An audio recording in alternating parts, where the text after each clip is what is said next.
Diego Quindimil, muchas gracias por venir acá al programa. Un placer estar siempre conversando con vos.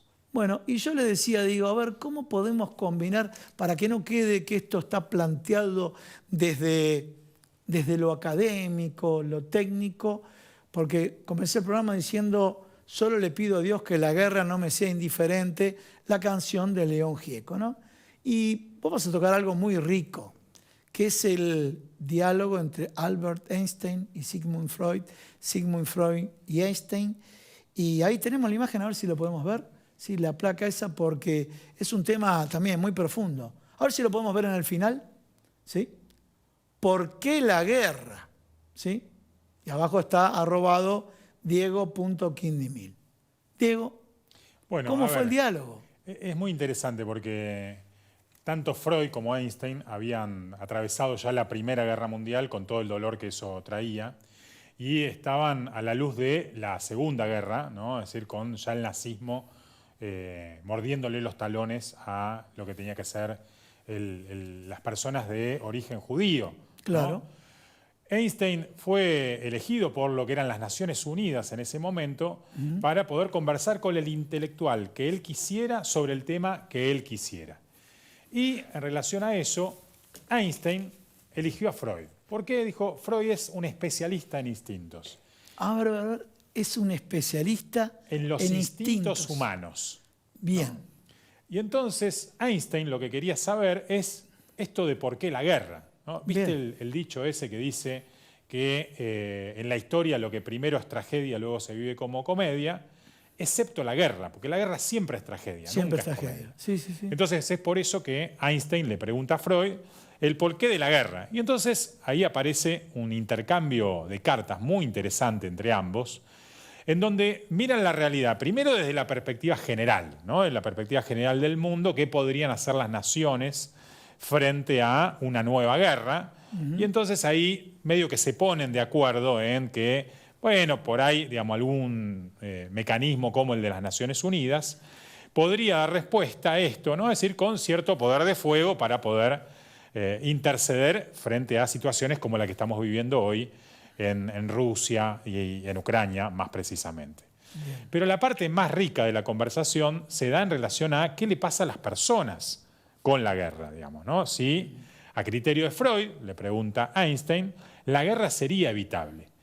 Y en este sentido, Freud es ambivalente, porque dice, las personas, por un lado, digamos, tenemos esa parte de los instintos que llamamos el principio del placer, el eros, lo va a llamar Freud, la pulsión de vida, y también está el tánatos, que es la pulsión de muerte. Y entonces nosotros vemos... Eros y tánatos. Eros y tánatos, sí. Exactamente. Y nosotros vemos hoy en el día a día que por un lado nuestra sociedad muchas veces nos conmueve con la solidaridad, con el compromiso, con los jóvenes que, digamos, son muy comprometidos con ciertas causas, y al mismo tiempo tenemos la violencia cotidiana del día a día, las peleas callejeras, ¿no? Es decir, las corrupciones que vemos día a día. Entonces ahí se ve todo el tiempo este eros y este tánatos. En este sentido es que Freud no es tan optimista con esto de por qué la guerra, ¿no? Es decir, porque, bueno, muchas veces puede más el tánatos, esta pulsión de muerte, que el eros, que es la pulsión de vida. Qué tema, ¿eh? Me dejó pensando terriblemente, ¿eh? Eros y tánatos. Bueno, sí. Y vos estás diciendo, bueno, esto parece que está en el día a día, está en los hechos cotidianos. Yo te agrego esto, tal vez es una interpretación mía de lo tuyo y no es así, que de pronto también se mete, Eros y tánatos se mete en la propia grieta, ¿no es cierto? A veces con estos niveles tan de agresividad pero tan altos. Sí, porque además los debates cada vez son menos profundos, ¿no? Es decir, porque hay menos tiempo. Por ejemplo, acuerdo con el Fondo Monetario Internacional, vi la escasez de profundidad del debate. Claro. O sea, comenzaban, por ejemplo, el diputado Luciano Laspina con un concepto jurídico muy bueno en cuanto al planteo, pero no tardó 3 minutos del desarrollo jurídico que empezaron las chicanas políticas, ¿no?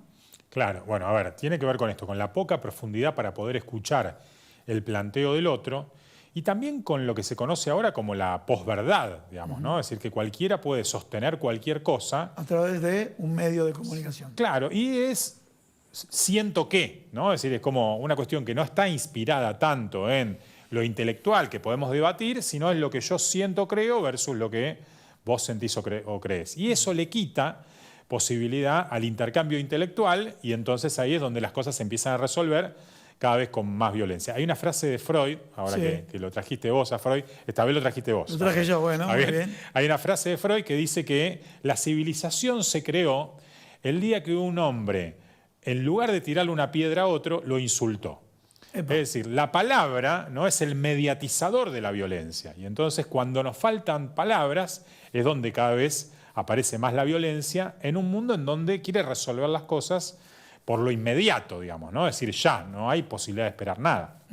O sea, la agresividad es más inmediata que la capacidad de escucha o diálogo. Claro, o de ponerme en tu posición y ver a ver qué es lo que vos necesitas de mí, qué es lo que yo necesito de vos, ¿no? Y entre dos personas, tres ideas, ¿no? Es decir, podemos construir juntos una idea mejor. ¿Qué es esto? Algo de lo que también estuvieron hablando Freud y Einstein, que la única posibilidad que tenía el mundo de ir más allá de la guerra era construir estas comunidades cooperativas, es decir, que los seres humanos puedan cooperar entre sí, los que más tienen con los que menos tienen, que esto es una de las causas también muchas veces de la guerra, la desigualdad.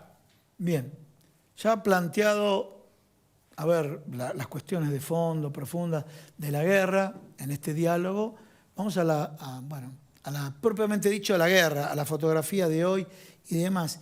Vos, como profesional de la psicología, ¿qué es lo que genera en la gente? Porque yo hago este análisis y trato de no... Porque cuando a uno le dicen, o unos están en favor de Volodymyr Zelensky y otros en favor de Vladimir Putin, no importa, a favor, o matices y demás. Y en este tema de estar o de un lado o del otro, ¿qué es lo que ocasiona las guerras en las personas, en la gente, del punto de vista psicológico, ¿no? Mira, una cosa es estar ahí en el escenario de la guerra, ¿no? Y otra cosa es ser un poco excéntricos como nosotros al conflicto, digamos, ¿no?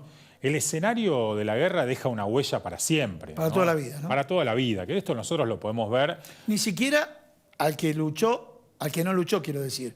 El que tuvo que emigrar y vuelve y la casa está destruida. Sí, sí, a ver. O sea, todo su esfuerzo de toda su vida está destruido ahí. Los estudios lo que dicen es que un afectado de la guerra impacta en 400 personas. Es decir, una persona que pierde la vida en la guerra impacta a 400 personas. Es decir, 400 personas son conmovidas psicológicamente a partir de esa situación.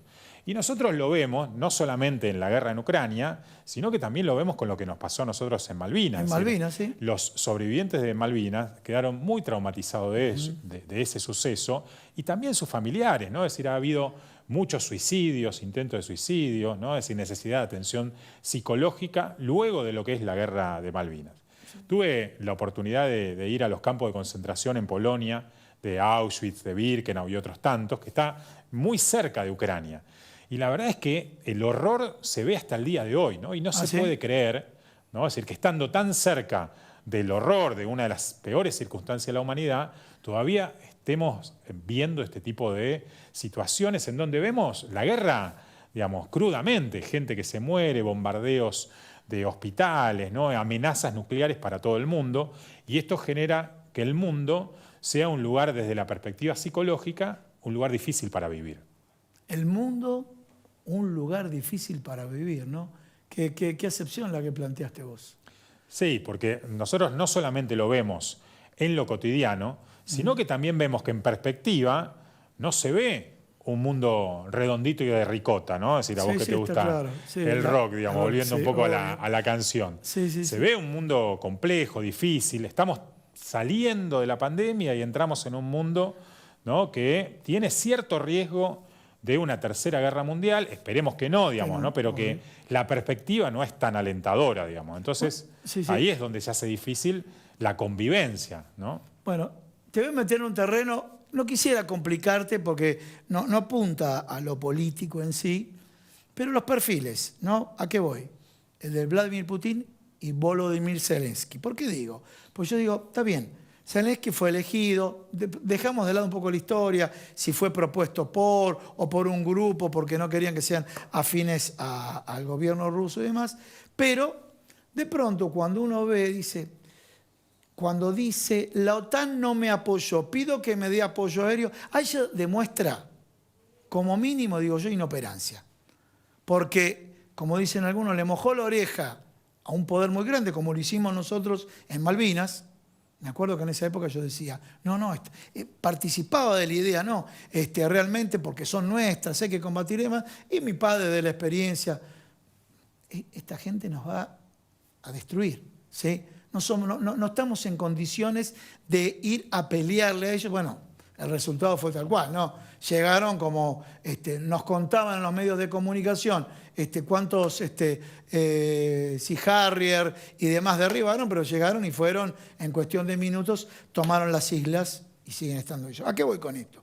Los perfiles de ambos, cuando de pronto, por un lado, el de Vladimir Putin y por otro lado, el de Zelensky. Mira, la guerra, además de ser una guerra de armas, también es una guerra de comunicación, de información. Sí. Y entonces me parece que nosotros vemos o consumimos o nos muestran... Lo que nos comentan. Claro. Y el liderazgo de estos dos presidentes es un liderazgo de masas, que es un liderazgo que nosotros lo vemos casi, te diría, a través de la televisión. Claro. Para saber si son buenos líderes o malos líderes, tendríamos que ver ese día a día que nosotros...